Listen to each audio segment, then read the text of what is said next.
ನಮಸ್ಕಾರ ಸ್ನೇಹಿತರೆ, ಕರ್ನಾಟಕದ ಜನಧ್ವನಿಯಾದ PK ಟೈಮ್ಸ್ಗೆ ನಿಮ್ಮೆಲ್ಲ ಹಾರ್ದಿಕ ಸ್ವಾಗತ. ಸ್ನೇಹಿತರೆ, ಇವತ್ತು ನಾವು ತಂದಿರೋದು ಸಾಮಾನ್ಯ ಸುದ್ದಿ ಅಲ್ಲ, ನಡುಕ ಹುಟ್ಟಿಸುವ ಸತ್ಯ. ಬಟ್ ಅದಕ್ಕೂ ಮುಂಚೆ ನಮ್ಮ ಚಾನಲನ್ನು ಇನ್ನೂ ಸಬ್ಸ್ಕ್ರೈಬ್ ಮಾಡಿಲ್ಲ ಅಂದರೆ ಇದೇ ಕ್ಷಣ ಸಬ್ಸ್ಕ್ರೈಬ್ ಮಾಡಿ, ಲೈಕ್ ಮಾಡಿ, ಶೇರ್ ಮಾಡಿ. ಯಾಕಂದರೆ ಇಂಥ ಸತ್ಯಗಳನ್ನು ಹೇಳೋದು ಎಲ್ಲರೂ ಅಲ್ಲ, ನಾವು ಮಾತ್ರ. ಹೌದು ಸ್ನೇಹಿತರೆ, ಇವತ್ತು ನಾವು ಹೇಳ್ತಾ ಇರೋದು ಸಾಮಾನ್ಯ ಸುದ್ದಿಯಲ್ಲ. ಹೆತ್ತು ಹೊತ್ತು ಸಾಕಿದ ತಂದೆ ತಾಯಿ, ರಕ್ತ ಹಂಚಿಕೊಂಡು ಹುಟ್ಟಿದ ಪ್ರೀತಿಯ ತಂಗಿ, ಒಂದು ಕುಟುಂಬಕ್ಕೆ ಆಸರೆಯಾಗಬೇಕಿದ್ದ ಮಗನೇ ಆ ಮನೆಯ ಪಾಲಿಗೆ ಯಮನಾಗಿ ಬಿಟ್ರೆ. ವಿಜಯನಗರ ಜಿಲ್ಲೆಯ ಕೊಟ್ಟೂರಿನಲ್ಲಿ ನಡೆದ ಈ ಘಟನೆ ಕೇಳಿದರೆ ನಿಮ್ಮ ಮೈ ಜುಮ್ಮೆನ್ನುತ್ತೆ.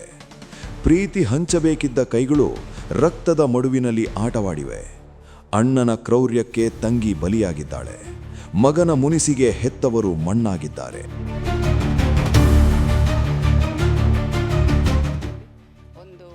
ಮರ್ಡರ್ ಕೇಸ್ ರಿಜಿಸ್ಟರ್ ಆಗಿದೆ. ಆ ಮರ್ಡರ್ ಕೇಸ್ ತನಿಖೆಯಲ್ಲಿ ಈ ದಿನ ತಿಲಕ್ ನಗರ್ ಇನ್ಸ್ಪೆಕ್ಟ್ರು ಮತ್ತು ಅವ್ರ ತಂಡ ಬಂದು ಇಲ್ಲಿ ಸ್ಥಳ ಮಹಾಜರು ಮಾಡಿದ್ದಾರೆ. ಕೊಟ್ಟೂರು ಟೌನಲ್ಲಿ ಸ್ಥಳ ಮಹಾಜರು ಮಾಡಿ ಅನಂತರದಲ್ಲಿ ಅವ್ರ ಲೋಕಲ್ ಅಸಿಸ್ಟೆನ್ಸ್ ಕೇಳಿದ್ದು ಅದೆಲ್ಲ ನಾವು ಕೊಟ್ಟಿದ್ದೀವಿ. ಮತ್ತು AC ಅವರ ಸಮ್ಮುಖದಲ್ಲಿ ಅವರು ಎಕ್ಸಿಮಿಷನ್ ಪ್ರೋಸೆಸ್ ಮಾಡಿ ಸದ್ಯ ಇವಾಗ ಪೋಸ್ಟ್ ಮಾರ್ಟಮ್ ಕೈಗೊಂಡಿದ್ದಾರೆ. ಆನಂತರದಲ್ಲಿ ಅವರು ತನಿಖೆನ ಮುಂದುವರಿಸ್ತಾರೆ. ಅವನ ಹೆಸರು ಅಕ್ಷಯ್. ಮೇಲ್ನೋಟಕ್ಕೆ ಸಭ್ಯನಂತೆ ಕಾಣುತ್ತಿದ್ದ ಈತ ಅಕ್ಷರಶಃ ರಾಕ್ಷಸನಂತೆ ವರ್ತಿಸಿದ್ದಾನೆ. ತನ್ನ ತಂದೆ, ತಾಯಿ ಮತ್ತು ತಂಗಿಯನ್ನು ರಹಸ್ಯವಾಗಿ ಕೊಲೆ ಮಾಡಿ ಯಾರಿಗೂ ತಿಳಿಯದಂತೆ ಹೂತು ಹಾಕಿದ್ದಾನೆ. ಅಷ್ಟಕ್ಕೆ ಈತನ ನಾಟಕ ನಿಲ್ಲಲಿಲ್ಲ.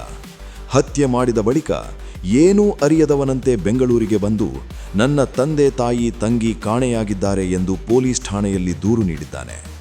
ಕಾನೂನಿನ ಕಣ್ಣಿಗೆ ಮಣ್ಣೆರಚಲು ಹವಣಿಸಿದ್ದ ಈ ಕಿರಾತಕನ ಅಟ್ಟಹಾಸಕ್ಕೆ ಇಂದು ಕೊಟ್ಟೂರಿನ ಜನ ಬೆಚ್ಚಿ ಬಿದ್ದಿದ್ದಾರೆ.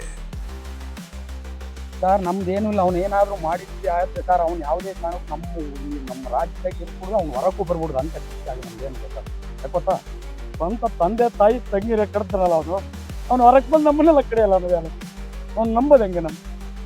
ಅವ್ನಿಗೆ ಶಿಕ್ಷೆ ಆಗಲಿ ಸರ್, ನಮ್ದೇನು ಅಭ್ಯಂತರ ಇಲ್ಲ. ನಮ್ಮ ಕುಟುಂಬದಾಗ ಎಲ್ಲರಿಗೂ ಹೇಳ್ತೀನಿ, ಯಾವುದೇ ಕಾರಣಕ್ಕೂ ಅವ್ನು ಇಂಥ ಅಂತ ವಿಚಾರಗಳು ನನ್ನ ಹತ್ರ ತರಬೇಡ್ರಿ ಅಂತ ನಾನು ಸಾರಿ ಹೇಳ್ತೀನಿ. ಸರ್ ಪ್ರಸನ್ನ ಅಂತ ಹೇಳ್ತೀನಿ, ಪ್ರಸನ್ನ ಅಂತೇಳಿ.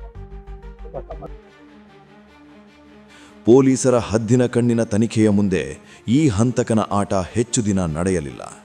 ಸತ್ಯ ಹೊರಬಂದಾಗ ಇಡೀ ನಾಡೇ ಮಮ್ಮಲ ಮರುಗಿದೆ. ಇಂದು ಆ ದುರ್ದೈವಿಗಳ ಶವಗಳನ್ನು ಹೊರತೆಗೆಯಲಾಗಿದೆ. ಸ್ಥಳದಲ್ಲಿ ಶಶಾನ ಮೌನ ಆವರಿಸಿದೆ.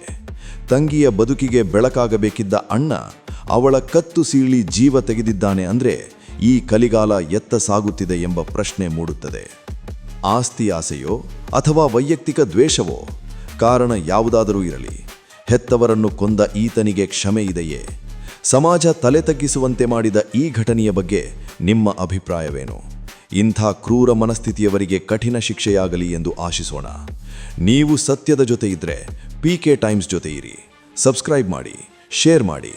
ನಾಳೆ ಮತ್ತೊಂದು ಸತ್ಯದೊಂದಿಗೆ ಮತ್ತೆ ಭೇಟಿಯಾಗೋಣ. Good bye. ಜೈ ಹೋ PK ಟೈಮ್ಸ್.